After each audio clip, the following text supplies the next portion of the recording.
Sí. No, todo a la vez no puede ser, aunque estoy con dos ordenadores y todo esto, pero bueno, vosotros veis el texto de la conferencia, yo veo a Julio y bien, hago la presentación.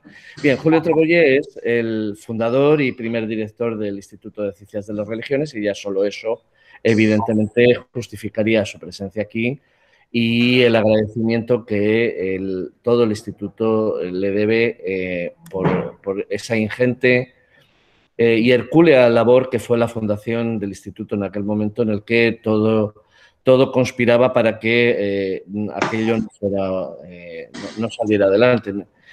Hemos tenido muy buena suerte, el trabajo se ha hecho muy bien, de modo que entonces no ha sido como los hados querían, sino que hemos triunfado y triunfado bastante. Y aparte de, digamos, de ese mérito evidente que, como digo, hace que hoy la Junta de Facultad le nombre profesor honorífico vitalicio en la sesión que se está celebrando en paralelo en otra sala virtual, sí, la Junta de Facultad de Filología. Además de eso, bueno, Julio Treboller es un reconocido especialista en Qumran, en los manuscritos hebreos de Qumran, de los que fue uno de los pioneros de la edición y el estudio, sobre todo de la Cueva 4. Y además de eso, actualmente trabaja en la edición de la Septuaginta, del Libro de los Reyes, de la Septuaginta, en un proyecto europeo de gran relevancia. De modo que es evidente que estamos ante un biblista de raza, es, digamos, una de las disciplinas que, por así decirlo, son tradicionales dentro del ámbito del estudio de las religiones. Y ya no le quito más tiempo, le doy la palabra y la bienvenida y los que estamos en la sala les saludamos. Buenos días. Un saludo primero a todos los presentes en la sala, que traen muy buenos recuerdos de muchas reuniones ahí desde los primeros momentos. Y saludos también a los presentes virtualmente. Quiero primeramente agradecer a Juan Antonio Álvarez Pedrosa, el actual director, la iniciativa de organizar este ciclo de eméritos y jubilados, lo que significa que el instituto ya tiene una antigüedad, que es una institución consolidada, que ya no está a expensas de los avatares de la vida académica. Esa es mi primera felicitación y el agradecimiento a participar entonces en este ciclo con los demás colegas. Bien, yo voy a hablar, como reza el título, primeramente de la historia de la edición de la Biblia, tanto hebrea como griega, en los últimos cinco siglos, porque todavía hay mucho vigente y se está recuperando mucho de atrás, y sobre todo en el siglo pasado. Luego expondré muy brevemente a qué cambios obliga Qumran, nada menos que a nuevos proyectos de edición de la Biblia, tanto hebrea como también de la griega. Y luego me referiré al Libro de los Reyes, que es un poco el que mejor conozco, y puedo poner algunos ejemplos para terminar con algo que no voy a desarrollar, que es muy importante en un instituto de ciencias de las religiones, que son el necesario replanteamiento de 2000 años de historia de las polémicas entre judíos y cristianos, en el cristianismo entre protestantes y católicos, porque las bases de esa polémica, de esas polémicas, hoy realmente se ve que muchas de ellas no tienen sentido histórico. Bien, voy a leer el texto, puede resultar un poco pesado, pero bueno, ya se sabe que todo lo referente con la Biblia tiene fama de ser pesado. Lo haré sobre todo en aras de ser preciso, tanto en los datos como sobre todo en los juicios. Y con esto pues ya empiezo. Me remonto a hace 5 siglos. En 3 años, en solo 3 años, Entre los 1514 y 1517 se establecieron los 3 modelos de edición de la Biblia hebrea y griega de la era de la imprenta, que está terminando o está siendo sustituida por una nueva era de la edición digital. Y tras la publicación íntegra, hace ya 20 años, de los manuscritos del Mar Muerto, han surgido nuevos proyectos de edición de la Biblia hebrea, sobre todo, pero con derivaciones muy importantes también para la Biblia griega. La Biblia políglota complutense, nuestra Biblia, impresa justamente en aquellos años de 1514-1517, inauguró el modelo de edición políglota, que reproducía los textos hebreo, arameo, griego y latín en otras tantas columnas. Este modelo ponía de relieve la pluralidad de lenguas y de tradiciones textuales que conforman la Biblia. Las políglotas posteriores de Amberes, París y Londres añadieron nuevas columnas con los textos siríaco, árabe, persa y el hebreo del Pentateuco samaritano que había sido encontrado recientemente. El modelo renacentista de edición políglota perdió vigencia a finales del siglo XVII, cuando, sobre todo en el mundo de la Reforma, el principio de la sola escritura condujo a reconocer un solo texto hebreo, el de la tradición masorética, frente a los demás textos y, desde luego, a las versiones antiguas. En el 1517, la primera Biblia rabínica, publicada en Venecia, estableció el modelo de edición basado en el texto mejor de aquellos transmitidos en la tradición textual masorética de la época medieval. El texto de la segunda edición, de 1524-25, realizada por Jacob Ben Hayim y dotada ya de Masora, se convirtió en el Textus Receptus vigente nada menos que hasta bien entrado el siglo XX, prácticamente hace un siglo. Y en el 1516, Erasmo inauguró el modelo de edición crítica o ecléctica, cuyo objetivo era reconstruir el texto original conforme al ideal renacentista del retorno ad fontes. Las ediciones de los clásicos grecolatinos han seguido este modelo, como también las del Nuevo Testamento, desde la del Lachmann en el siglo XIX hasta la actual, que está en la edición 28ª de Nestle Aland. En estos 5 siglos, la Biblia hebrea no ha tenido una edición crítica y ecléctica, simplemente porque se consideraba que no era posible. Las únicas fuentes disponibles para la corrección del texto hebreo para una edición crítica eran las antiguas versiones, la griega de los 70, la siríaca de la Peshitta, la aramea del Targum y la Vulgata latina.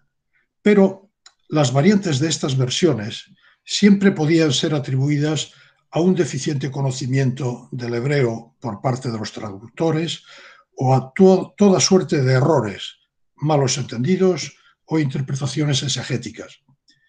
Se consideraba además que el texto consonántico de la tradición masorética transmitía fielmente el fijado ya a finales del siglo I de nuestra era. Solo la vocalización masorética, que acompaña al texto consonántico, suscitaba algunas reticencias. Así pues, en 5 siglos, la edición de la Biblia hebrea no tuvo avance significativo alguno. Únicamente en 1937, la tercera edición de la Biblia hebraica de Kittel Kale sustituyó el texto editado hasta entonces, el Receptus de la Biblia rabínica de 1524, por el del Códice de San Petersburgo B19A del año 1008-1009, considerado el códice mejor por contener el texto mejor conservado, más antiguo y completo. Se cambió entonces el texto editado, pero no el modelo de edición, que siguió siendo el de una edición diplomática con un aparato de variantes. Por otra parte, la crítica bíblica desde el siglo XIX, en particular la alemana con Feldhausen y la inglesa con Driver,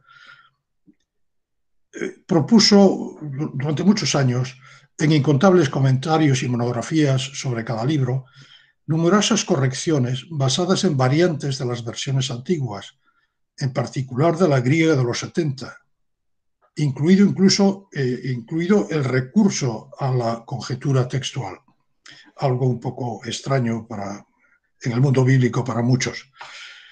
Las 3 primeras ediciones de la Biblia hebraica recogían algunas de estas propuestas de corrección, pero por reacción frente a los abusos, supuestos o reales, de la crítica bíblica, en los años 30 del siglo pasado se produjo un movimiento de retorno al texto masorético, que rechazaba los intentos por corregir el texto masorético a partir de lecturas de las versiones. Una afirmación de Martin Knott, era el autor y fue prácticamente durante toda la segunda mitad del siglo pasado que marcó línea en muchos sentidos. En el año 1943 resumía el presupuesto básico que ha regido por lo general la investigación hasta hace poco y en muchos ambientes hasta hoy. Decía Knott, el texto masorético que nos ha llegado constituye el texto del canon en su lengua original, transmitido en una línea recta. Todas las versiones, a pesar de su antigüedad, siglo III a.C., la griega y un poco posteriores a las demás, representan una desviación respecto a este texto. Desviación es una palabra más bien muy negativa. En la segunda mitad del siglo pasado se desarrollaron 2 proyectos de edición representativos de esta corriente, opuesta en principio a la corrección del texto masorético a partir de las versiones y muy crítica respecto a las anteriores ediciones de la Biblia hebraica. Estos proyectos fueron The Hebrew University Bible Project, iniciado en 1956, y del que han aparecido solo unos pocos volúmenes, porque es una obra realmente enciclopédica y un poco mastodóntica. El segundo proyecto es la Biblia hebraica stuttgartensia, continuadora de las 3 anteriores, publicada entre 1967 y el 77 y todavía de uso generalizado porque no ha sido sustituida. Insisto, estas 2 ediciones representan una época de vuelta al texto masorético. Y justamente en este contexto, en el año 47 ya, aparecen los manuscritos del Mar Muerto. Se tardaron 50, 60 años en publicar por muy diversas razones la publicación íntegra, pero realmente en el año 50 y 60 ya se conocía lo básico. Lo que pasa es que con aquella mentalidad de que solo existe el texto masorético y las demás versiones pues no solo son secundarias, sino que bueno, desfiguran el texto. En este contexto, digo, aparecen los manuscritos del Mar Muerto. Su publicación ha cambiado lenta, pero radicalmente, nuestros conocimientos sobre la historia del texto bíblico en las épocas helenística y romana a lo largo de 6 siglos. Los 3 anteriores al cambio de era, la aparición del cristianismo, y los 3 siguientes. El interés de los investigadores y del público se centró desde un principio en todo lo relacionado con la secta de los esenios y los orígenes del cristianismo. Y bueno, tienen idea de todo lo que suscitó el mundo de Qumran, sobre todo, ya digo, en estos campos. Pero centrándonos en los manuscritos bíblicos, el manuscrito justamente que mayor sensación produjo desde el primer momento fue precisamente uno bíblico y el primero en ser publicado en 1950, que entonces se llamaba el Gran Rollo de Isaías, porque efectivamente es, si cabe, el mejor conservado. El texto de este manuscrito, que se remonta a los años 125-100 a.C., mostraba una sorprendente coincidencia con el hebreo de los manuscritos medievales y de las ediciones impresas. Con ello, Qumran venía a confirmar la fidelidad de la transmisión textual de la Biblia, al menos de este libro, a lo largo de 2 milenios. Pero gran parte de la crítica bíblica ha quedado anclada en esta primera impresión, muy satisfactoria por cuanto confirmaba que los textos bíblicos habían sido transmitidos con extrema fidelidad a lo largo de más de 2 milenios. Sin embargo, muy pronto comenzaron a aparecer publicaciones que alcanzaban a un círculo muy reducido de especialistas, en ediciones preliminares o en pequeñas notas, en entrevistas que casi eran inaccesibles. Estos nuevos manuscritos, muy fragmentarios, por otra parte, no como el gran rollo de Isaías, completo y perfectamente conservado, daban a conocer nuevos manuscritos cuyo texto divergía del hebreo conocido, del masorético, y por el contrario coincidía en mayor o menor medida con el de la versión griega. Por ejemplo, el manuscrito del Deuteronomio de la Cueva Cuarta, el Q, las letras son aquí números, contiene un texto que difiere del masorético, pero coincide con el griego. El texto dice así, tanto en griego como en Qumran: aclamad cielos a su pueblo y postraos ante él todos los dioses. Hay un paralelismo entre cielos y dioses. Por el contrario, el hebreo tradicional dice, es mucho más breve, omite la segunda parte, aclamad en vez de cielos, naciones a su pueblo. Sustituye cielos por naciones y omite la expresión postraos ante él todos los dioses. De este modo censura las connotaciones mitológicas del texto más antiguo, conservado en el manuscrito de Qumran y traducido en la versión griega de los 70. Asimismo, un manuscrito en escritura paleohebrea, de la Cueva Corta también, del libro del Éxodo, ofrecía un texto muy próximo al del Pentateuco samaritano, por lo general más amplio que el masorético y más amplio también que el de la versión griega. Era un texto que cuando se descubrió y se incorporó a la Biblia de Walton, a la de Londres, entonces se decía que era el verdadero texto, como suele suceder cuando aparecen nuevos textos. Hoy ya, incluso antes de Qumran, no tenía este valor, y Qumran ha venido pues a reivindicar mucho no solo del Pentateuco samaritano, sino de la tradición samaritana en su conjunto. Bien, otro manuscrito, y son muchos ejemplos, este del libro de Jeremías, presentaba un texto más breve y con un orden de pasajes que coincidía con el de la versión griega. El libro de Jeremías es seguramente el mejor ejemplo de lo que vamos a ver de dobles ediciones de los libros bíblicos.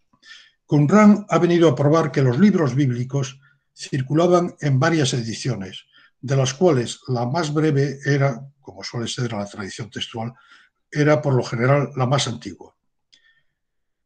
Ha probado igualmente que las variantes de las versiones antiguas no se deben, como se decía antes, a errores o interpretaciones de los traductores, sino que traducen literalmente el texto de una edición hebrea diferente de la transmitida por la tradición masorética tradicional.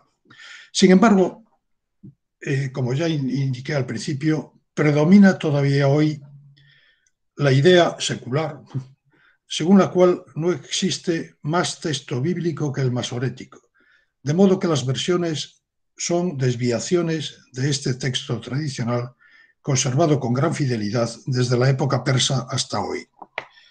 La publicación definitiva del corpus completo de Qumran, finalizada en los inicios de este siglo, ha permitido disponer de una visión de conjunto que resulta mucho más compleja de lo sospechado en los inicios de la investigación. Además de los manuscritos que coinciden con los ya conocidos, como el hebreo, el griego y el samaritano, han aparecido numerosos manuscritos cuyo texto difiere de todos ellos, por lo que han sido clasificados como no alineados o independientes.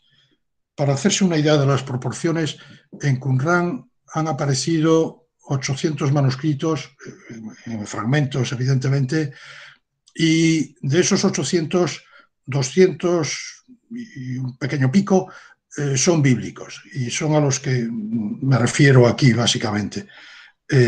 Los demás, otro tercio, digamos, son textos ya conocidos, apócrifos de una manera o de otra, y otro tercio son, en mayor o menor medida de lo que se pensaba, están relacionados con la comunidad esenia de Qumran y con el esenismo. Bien, hablaba de los nuevos manuscritos, los publicados últimamente, porque generalmente lo más difícil se publica al final. Estos no alineados e independientes, de ellos forma parte un pequeño ejemplo, un fragmento que edité en el año 1989 del libro de Jueces, que omite, es el único ejemplo en todo Qumran, que omite un pasaje completo de un libro bíblico, Jueces en este caso. Se trata de un oráculo que ya se decía anteriormente que era interpolado, de manera que al omitirse en este manuscrito confirma que de alguna manera, al menos corrientes de la transmisión textual, no conocían este texto. Este texto se conserva interpolado porque interrumpe el hilo de una narración folclórica sobre las incursiones de las tribus madianitas en territorio de Israel y sobre todo tiene un lenguaje muy estereotipado, tardío, incluso está enmarcado por Bakatz en el propio manuscrito. Otro ejemplo del libro de Josué. El libro de Josué narra los acontecimientos de la entrada de los israelitas en Canaán en un orden diferente en Qumran y en el texto tradicional.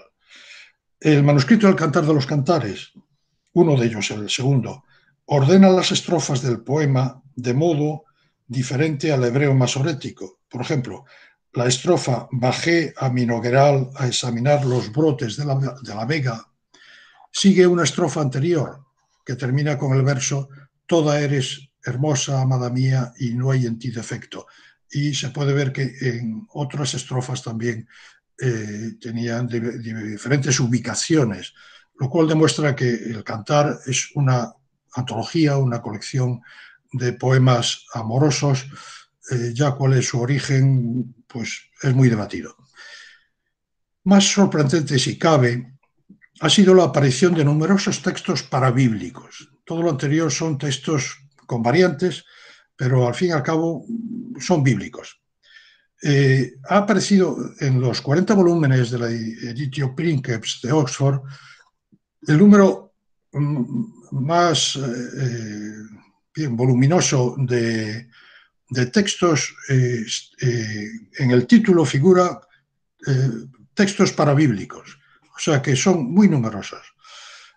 Y responden con frecuencia al género de reescrituras de los libros bíblicos, sobre todo el Pentateuco, que es el libro, los 5 libros más importantes en el judaísmo. Se les llama parabíblicos porque realmente se sitúan en la frontera entre lo bíblico y lo no bíblico. De modo que los límites entre lo canónico, lo parabíblico y lo apócrifo se han vuelto muy borrosos, cuando hasta ahora lo canónico y lo apócrifo estaba clarísimamente delimitado. La diversidad de escritos hallados en Qumran refleja, y no voy a entrar en esto, el pluralismo socio-religioso del judaísmo de la época anterior al nacimiento del cristianismo y a la formación del rabinismo clásico, mísnico y talmúdico. Qumran ha abierto nuevas perspectivas de estudio en campos muy diversos, como son estos de la historia del judaísmo, del nacimiento del cristianismo en relación con el judaísmo. Aquí me voy a limitar al campo textual y a la edición de textos, y en concreto a los nuevos proyectos surgidos en los últimos años tras la publicación íntegra. El primer proyecto es el que se conoce como Biblia Hebraica Quinta porque sucede a las 4 anteriores. Se inició en el 2004 y estos proyectos duran muchos años y también va apareciendo con bastante rapidez, y en unos pocos años puede estar completa la edición y después está publicándose en volúmenes sueltos y al final acabará un volumen único. Esta edición está llamada a sustituir a la anterior, la Biblia Hebraica Stuttgartensia. La nueva edición, basada también sobre el texto del Códice de San Petersburgo, puede incorporar ya la inmensa colección de variantes de los manuscritos del Mar Muerto. Avanza en numerosos aspectos sobre la anterior. Tiene, por ejemplo, la particularidad de señalar con la sigla Lit, Literary, aquellas lecturas que, a juicio del editor, se remontan a un desarrollo literario ocurrido en la redacción o edición del texto, con anterioridad o paralelamente al proceso de transmisión del texto masorético. O sea, en una edición generalmente se publican, bueno, lo atestiguado por la evidencia manuscrita, pero no se intenta, o incluso no era posible remontarse a estadios anteriores.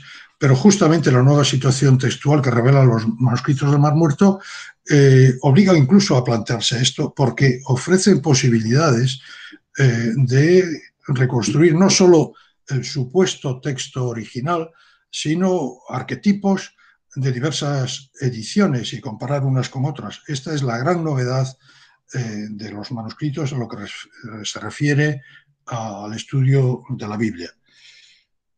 Por ello, en la medida en la que es necesario contrastar las diferentes ediciones de un libro, este modelo no resulta satisfactorio para la edición de aquellos libros que circulaban en 2 o más ediciones. Al fin y al cabo, esta edición, muy meritoria y muy superior a las anteriores, está centrada en la edición del texto hebreo masorético, con correcciones y con datos desconocidos hasta ahora. Pero, ya digo, en la medida en que se pretenda reconstruir estados anteriores, que sí es posible, con bastante seguridad en muchos casos, este modelo no es muy adecuado. Por ello, tal vez ha surgido un segundo proyecto, The Hebrew Bible, a Critical Edition. En el propio título se confiesa su voluntad de ser una edición crítica, cosa hasta ahora, como dije, negada. Pretende entonces llevar a cabo una edición ecléctica que ofrezca un texto crítico acompañado de un aparato con los datos textuales sobre los que se basa y un comentario justificativo de las decisiones críticas propuestas por el editor o los editores. Se propone, en palabras de Ronald Hendel, de la Universidad en California, Berkeley, el editor-in-chief, el que realmente lidera y propuso este modelo de edición, se propone elaborar textos críticos de cada edición antigua presentados en columnas paralelas. En los casos en los que una edición no es el ancestro textual de otra u otras, se reconstruirá en la medida de lo posible el ancestro común a las ediciones conservadas. Esto es un poco muy ideal en la realidad, pero hay elementos para ello. Con motivo del quinto centenario de la Políglota Complutense, se celebró en nuestra universidad, en el año 2014, en colaboración con la Universidad de Viena, un congreso en el que participaron bastantes editores de volúmenes de este proyecto, incluido el propio Ronald Hendel. Todos ellos coincidieron en propuestas que van más allá incluso de los propios planteamientos del proyecto de Hebrew Bible a Critical Edition, que fue, ya digo, propuesto hace ya bastantes años en realidad, y la edición digital avanza a pasos, todo rapidísimamente. Entonces ya los editores están pensando en que una edición en el futuro tiene que ser digital.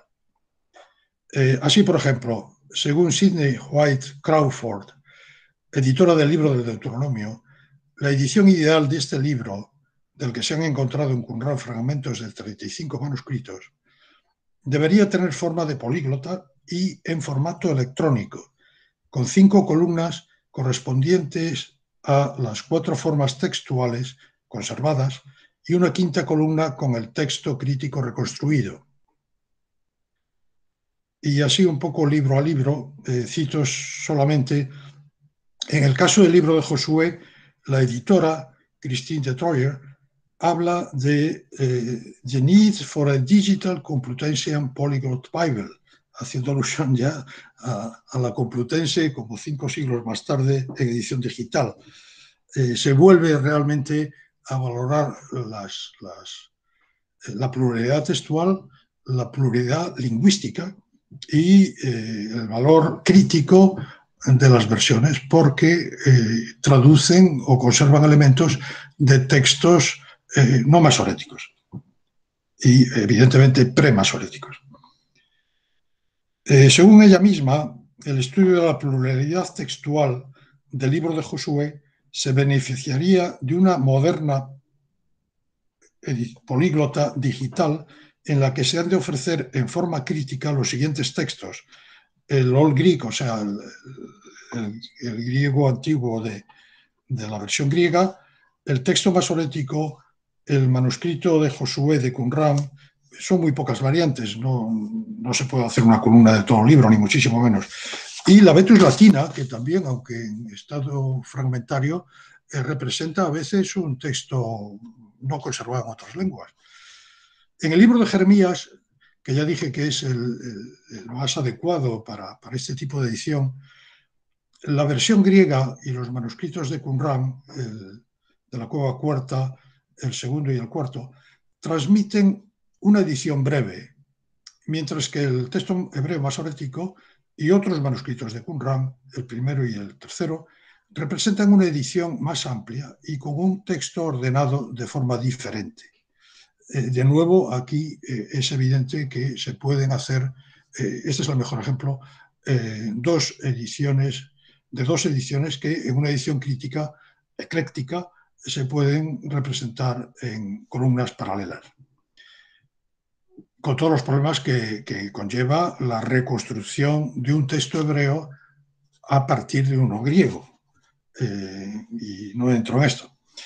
El editor del libro de Jeremías, Richard Weiss, que murió desgraciadamente el 31 de diciembre, y a ver quién le sustituye, habla de ediciones... perdón, a lo mejor hay una rata aquí, ediciones virtuales, y tras analizar algunas diferencias de orden entre las ediciones breve y larga, afirma que the central issue when comparing MT and G is the differentiation of redactional differences from textual differences. O sea, de nuevo lo que dije antes, el nivel textual que es el propio de reconstrucción de una edición crítica, y el nivel redaccional anterior que, existiendo varias ediciones, es posible reconstruir en una cierta medida. Y Emanuel Toff, que es el editor principal de la edición oficial de los manuscritos del Mar Muerto en Oxford, en el mismo volumen ya presenta una información en el año 14, y ya se ha avanzado mucho, sobre las ediciones electrónicas en curso de los textos hebreos y de las antiguas versiones. Son ediciones muy parciales, un poco ensayos, ¿no? En definitiva, una edición ideal de los textos bíblicos será aquella que en formato electrónico conjugue los 3 modelos de edición desarrollados en el Renacimiento: el modelo políglota, el crítico ecléctico de Erasmo, y también el de una edición diplomática como la Biblia rabínica, dado que el texto masorético es el único completo, bien conservado, que necesariamente ha de servir como copy text para cualquier edición de los textos bíblicos. Una edición electrónica puede combinar lo mejor de una edición diplomática y una ecléctica. No consiste simplemente en elaborar una versión online de una edición impresa. puede aportar algo imposible en una edición impresa, entre otras muchas cosas, concordancias, diccionarios, etc. Imágenes de los testimonios manuscritos, de los propios manuscritos, sobre los que se genera el aparato crítico, de manera que sea realmente toda una enciclopedia de materiales. En esto se ha avanzado mucho la crítica textual y la edición del Nuevo Testamento, que ha estado siempre ha sido desde Erasmo absolutamente pionera. Y indico ahí incluso la web en la que se puede consultar los avances en este campo. Qumran ha cambiado también radicalmente nuestros conocimientos sobre la historia de la Biblia de la versión griega de los 70. Se han encontrado manuscritos griegos de la versión de los 70, curiosamente solo en una cueva, la cueva séptima. Gran parte de los libros de esta versión cuenta ya con una edición crítica en la serie Septuaginta Unternehmen de la Academia de las Ciencias de la Universidad de Gotinga. Los libros es un proyecto que lleva ya más de 100 años. Justamente en el centenario hubo un coloquio, un pequeño congreso en el que intervino Martin West y llegó a comparar, es muy interesante su conferencia, los problemas de la edición de Homero, que él es editor, y los problemas de una edición griega, poniendo el acento sobre todo en la necesidad de atender a los testimonios más recientes, que para explicar lo más antiguo hay que acudir muchas veces a lo más reciente. Bien, dejando este inciso, los libros pendientes de edición son muy pocos y son básicamente los históricos: Josué, Jueces, Samuel y Reyes y algún otro, justamente aquellos cuyo texto hebreo y griego se remontan a ediciones diferentes. La opinión todavía vigente sostiene que la versión griega traduce un texto hebreo posterior al de la tradición masorética. De este modo disminuyen la importancia del texto griego. Pero por el contrario, una corriente, y pongo todavía minoritaria, pero seguramente es la que se imponga, considera que la versión griega traduce un texto hebreo más breve y antiguo, por lo general, que el masorético, el cual representa una especie de segunda o tercera o cuarta edición corregida y aumentada. Los textos, como las personas adultas, con el tiempo tienden a engordar. Pues esto en la tradición bíblica se confirma muchísimo. Qumran aporta dos informaciones básicas sobre la historia del texto griego, desconocidas con anterioridad. Es un poco técnico esto, pero creo que se entiende perfectamente. Antes de Qumran era bien sabido que el texto de la versión griega fue revisado en el siglo II por los judíos Áquila, Símaco y Teodoción, y finalmente por Orígenes en la recensión Esaplar. Sin embargo, el estudio del manuscrito griego de profetas menores hallado en Nahal Heber, al sur de Qumran, ha demostrado que el proceso de recensión de la Biblia de la versión griega dio comienzo ya en los años del cambio de era. Por entonces, círculos rabínicos de Palestina iniciaron el proceso de revisión del texto griego con el propósito de adecuarlo al hebreo protomasorético, que comenzaba a adquirir la condición de textus receptus. Bien, esta primera revisión es conocida como recensión proto-teodociónica o caigué, por la característica versión muy literalista de la palabra vegam, son dos elementos, y entonces en griego tiene que traducirse los dos elementos, kai, que reemplaza la antigua versión kai, que no distinguía si es ve o vegam. Como consecuencia de este proceso continuado de recensión, algunos autores piensan que el texto de la versión original puede darse por perdido. Esto lo dice incluso Emanuel Toff, que es el máximo, casi gurú de la crítica textual del Antiguo Testamento. Sin embargo, Qumran aporta otra información en sentido contrario a la anterior. Señala una vía para la reconstrucción del texto antiguo de la versión griega.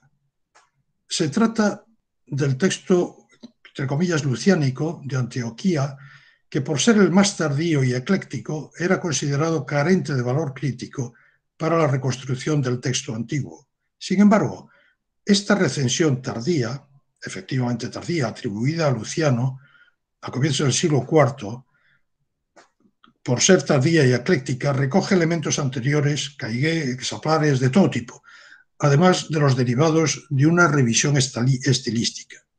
Pero conserva un extracto antiguo, llamémosle preluciánico, que no sufrió el influjo del texto masorético hebreo y el consiguiente proceso de revisión de todas las revisiones de las que hablé, Aquila, Símaco, Teoción e incluso Orígenes. Y si en la tradición antioquena hay elementos exaplares, son añadidos. El texto preluciánico no conocía estos añadidos. Baste un ejemplo que se entiende clarísimamente. La expresión hebrea Señor de los ejércitos, muy conocida en el libro de los Reyes, en Isaías sobre todo, fue traducida en origen por Pantocrátor. Pero esta versión fue corregida ya en la primera recensión prototeociónica por Kyrios ton Dinamion, que responde exactamente a Yahvé Tsebaot. Estas recensiones son siempre muy literalistas, quieren reproducir en griego el texto hebreo y no darle lo que consideran un sentido pues seguramente ajeno, como es la palabra Pantocrátor. La lectura original Pantocrátor ha sobrevivido únicamente en este texto antioqueno. Entonces, este texto griego prerecesional fue, y quiero remarcar esto, fue el traducido en la Vetus Latina, también en la versión armenia, de modo que en algunas ocasiones la Vetus Latina, curiosamente, es la única vía de recuperación del texto griego antiguo y, en último término, del hebreo antiguo traducido en la versión de los 70. Las obras de Flavio Josefo y las versiones copta y etiópica, como también a veces las versiones primarias que se dicen siríaca, aramea y vulgata, transmiten lecturas de aquel texto antioqueno pre-luciánico. La historia del texto de Reyes se puede resumir en un esquema que, bueno, me llevaría tiempo y además posiblemente me lleva un texto que no tiene las rayas que conectan al pasar de un ordenador a otro. No sé qué se ve ahí en imagen. Bien, creo que he explicado lo suficiente. Por un lado, a la derecha se ve la tradición derivada del texto hebreo protomasorético que influye hacia la izquierda, que son todos los testimonios griegos. Y los testimonios griegos pasan a Josefo a la izquierda, en el siglo I, a la Vetus Latina en el segundo, se podría ampliar todo esto mucho más, y llegan al final del todo al texto luciánico del siglo IV, que ahí confluyen todos los influjos y también todas las flechas, ¿no? Bien, centrándonos ahora en el proceso de edición y pasando, ya queda poco tiempo, al libro de Reyes, el trabajo de edición consiste, como siempre, en una previa identificación de erratas y lecturas secundarias de muy diverso tipo en cada uno de los grupos de texto y seguidamente la identificación de las lecturas secundarias, exaplares, caigué o de cualquier elemento que haya entrado en la tradición griega por influjo del hebreo masorético. Y finalmente en la selección de aquellas lecturas prerecesionales, preluciánicas, que se remontan al texto de la versión original o a uno muy próximo al mismo. Bien, salto aquí una página para ir terminando. Paso al libro de los Reyes. Eso era un principio general, ¿no?, de edición de los textos de Septuaginta. Desde hace unos años, Pablo Torrijano y yo mismo trabajamos en la edición crítica de la Septuaginta de Reyes, y Andrés Piquer en el proyecto de edición al que me referí, de Hebrew Bible, crítica de edición. Estas dos ediciones resultan mucho más complejas de lo supuesto inicialmente, debido sobre todo al peso de las versiones filiales de 70, es decir, la copta, la siríaca, la etiópica, la armenia, la georgiana, la Vetus latina. Esto es lo que realmente, al no haber además todavía ediciones críticas de algunas de estas versiones, hace difícil la edición. Me gustaría señalar que la Vetus latina tiene una importancia enorme. Por ejemplo, en 2 Reyes 17.2, la lectura de la Vetus latina en un palimpsesto, et fecit male in conspectu domini super omnes qui fuerunt ante eum, traduce el texto griego preluciánico, cae epoiese temporeron en opium Kyriou para pantas tus ganomenus en prostegautu. O sea, sobró el mal ante el Señor más que aquellos, o más allá de cuantos fueron antes que él. En cambio, el texto hebreo tradicional dice otra cosa. El griego dice, corrige la versión literal en opium por en oftalmois, que es un literalismo total, hacer el mal a los ojos de él.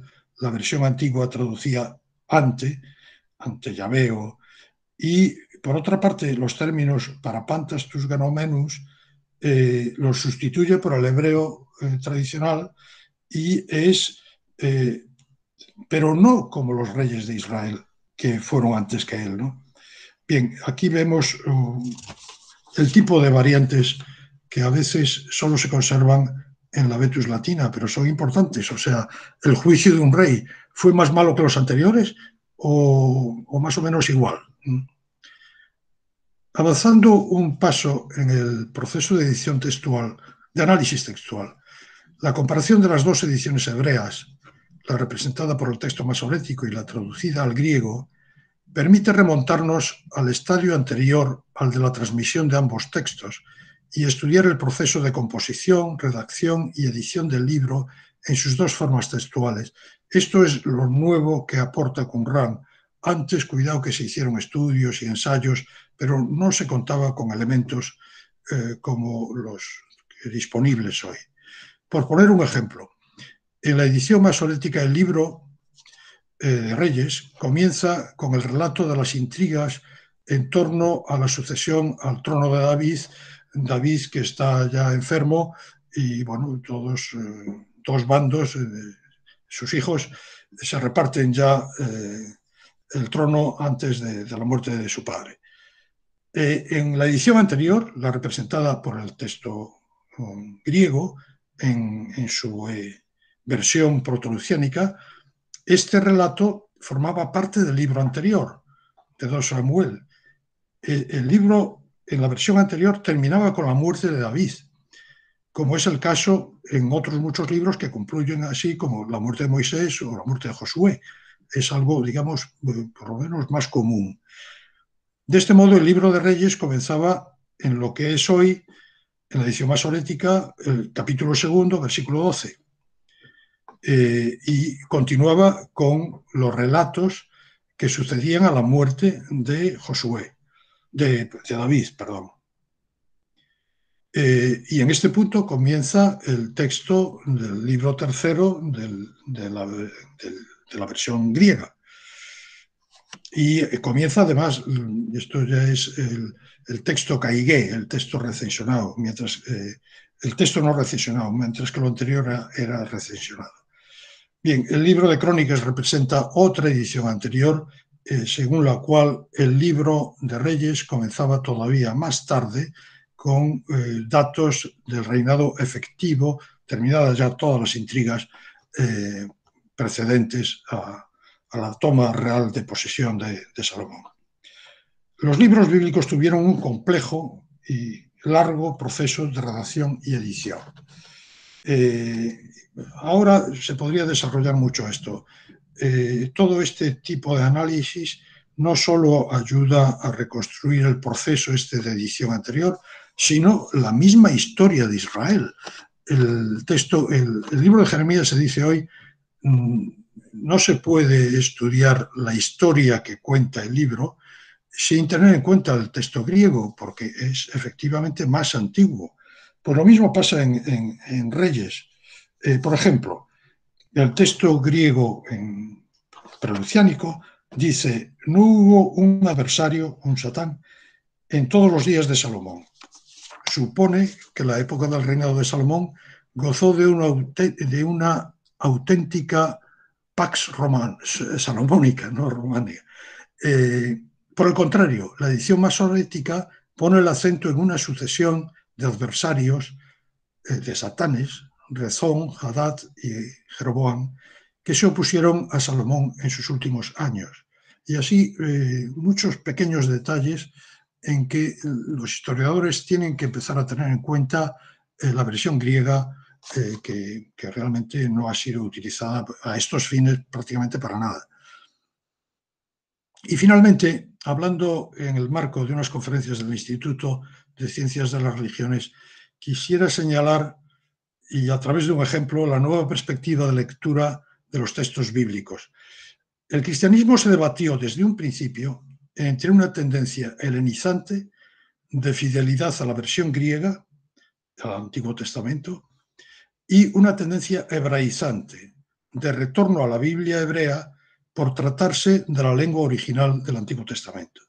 Y pongo un ejemplo, es simplemente en el Cantar de los Cantares, el texto hebreo dice: allí te daré mi amor.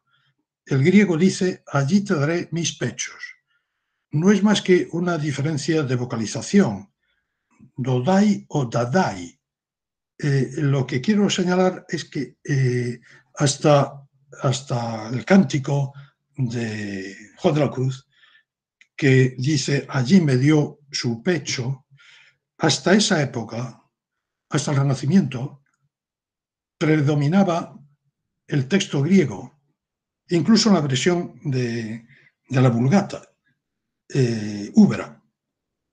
En cambio, a partir del protestantismo, Lutero todavía seguía la lectura a pecho. Sin embargo, hoy en cualquier Biblia se encuentra solo la palabra amor o amores.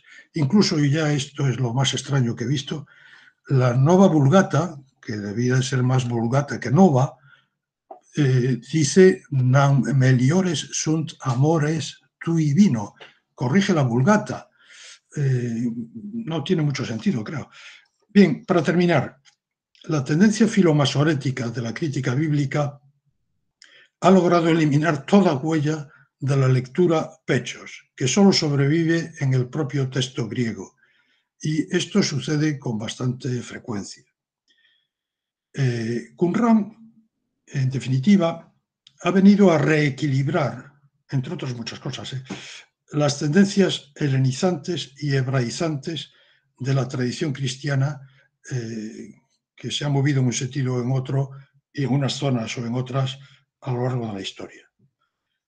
Pero, por el momento, este nuevo equilibrio está muy lejos de hacerse efectivo en los propios estudios bíblicos, y mucho por los prejuicios, o mejor, por los juicios que son ciertos y válidos, pero que se convierten en prejuicios cuando surgen nuevos descubrimientos y se tarda muchísimo en hacerse consciente de en qué está lo nuevo y qué mentalidades hay que cambiar. Y todavía estamos en estas, ¿no? Quiero señalar, ya digo, en el contexto del instituto, que judíos y cristianos polemizaron ya desde el siglo II, desde Justino y el judío Trifón, sobre quiénes habían tergiversado los textos sagrados, los judíos con su texto hebreo o los cristianos con el suyo griego. Ni unos ni otros tenían ya recuerdo de que un siglo o 2 siglos antes los textos bíblicos circulaban en diferentes ediciones de las que procedían sus textos, sin tergiversación alguna por parte de unos o de otros. Hoy, seguramente, el judaísmo y el cristianismo, en particular el protestantismo, por esta doctrina de la inspiración literal, ¿no? Y no digamos las corrientes fundamentalistas, tendrán que repensar, pero en general judaísmo y cristianismo, repensar las cuestiones en torno al canon bíblico, más amplio y menos amplio, y al texto o a los textos sagrados. ¿Qué es un texto sagrado en una situación de una pluralidad de textos? Y así otras muchas cuestiones. Bueno, muchísimas gracias por su atención y estoy a su disposición. Muchas gracias.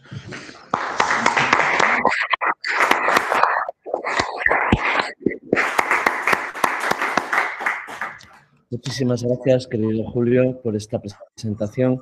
Tenemos, bueno, un poquito de tiempo, 2 minutos. Si alguien en la sala o a través del chat quiere hacer... Sí, me parece que estoy oyendo. No sé si hay alguien en el chat que quiera hacer alguna pregunta.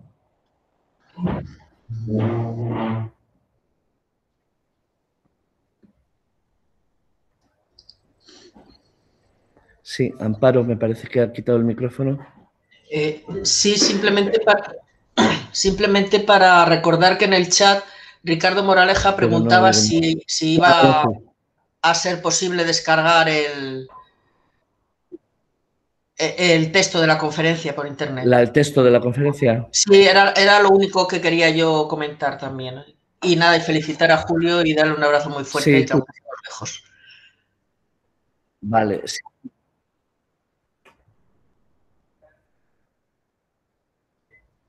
Igualmente.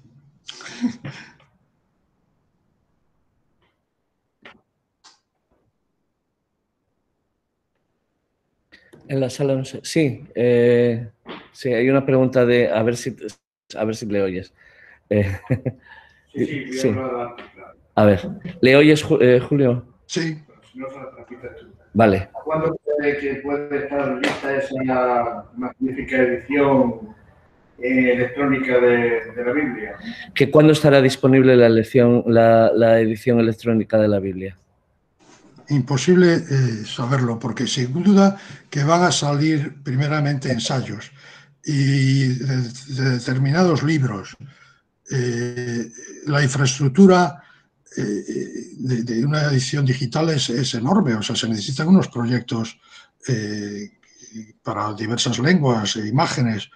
Yo creo que eso va a tardar muchísimo, aunque todo va tan rápido que a lo mejor, pues yo que sé, en 10, 20 años sí existe una edición, que nunca será definitiva, porque los textos tienen muchísimas derivaciones y lo novedoso, creo, va a haber que renunciar a la edición de un texto. Vamos a tener muchos textos y posibilidades de compararlos, y esto será lo novedoso, porque además a todo esto un texto no existe en estado puro, siempre es necesariamente interpretable e interpretado, y entonces se va a multiplicar ediciones digitales con diferentes interpretaciones, antiguas y modernas. O sea que se abre un abanico de posibilidades inmenso que realmente casi difícil de imaginar. Gracias.